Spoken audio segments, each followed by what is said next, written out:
gagawin na naman. Ano yung bata na yan hindi makatulog?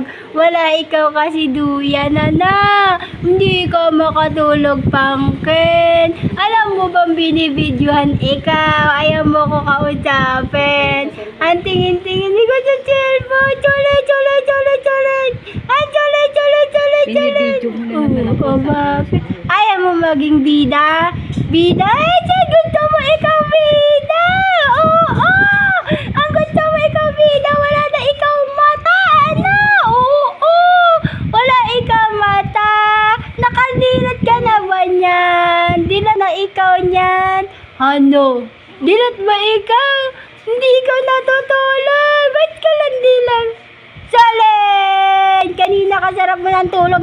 Nagkakanta si tita, tulog-tulog ikaw, ala. Ano? Kanta ulit ikaw. Uy, tingin ikaw dito. Ayan po yung pamangkin kong bungis-ngis. Gusto niya po lagi may kausap. Ano, Solen? Oo. Ayan, hindi matutulog hanggat hindi nakikipagchitmitan. Ano? Oh, bakit? Mama mo takot tumingin sa camera, ano?